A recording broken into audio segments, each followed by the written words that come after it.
Here's a fact. You watched my guide about how to survive, you learned and trained the theory, you consciously applied every tip in there, but still you got infected. Don't worry, I also get infected a lot. But most of the time I manage to be the last to have that adrenaline of being chased by everyone. Being the last man standing also prevents you from having to chase. But maybe you won't be the last, or you might also be Origin, so here are some tips to chase properly. First, focus on the worst players, just chase them, they'll be easier to catch. And once you get them, they won't steal you a lot of points. Also, while chasing, you might find free food on your way. Don't miss it.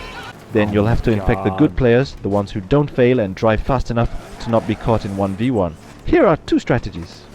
You can rely on your noob-infected mates to pressure the last survivors, then you try to intercept by cutting their path unexpectedly.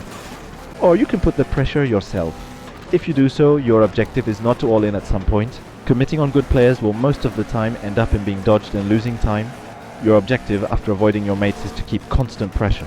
You want to force them to always go flat out, or force them to slow down excessively in a wide area where your mates can easily commit like dumbasses. You must always adapt your pace. Adapting your speed guarantees that you have enough grip to follow your victim. You should also try to keep your car aligned with your victim until you cut somewhere to get closer. If you want to chase more aggressively, misalign cars, show your obvious intention to cut, and anticipate dodges.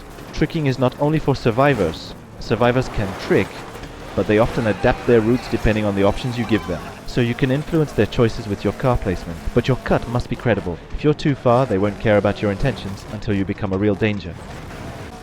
There's not much to say about chasing because it's easier. Statistically, you need to be lucky once to infect a car, while survivors must be lucky every time if they want to survive. Just train your cutting timing and your driving to keep pressure without failing.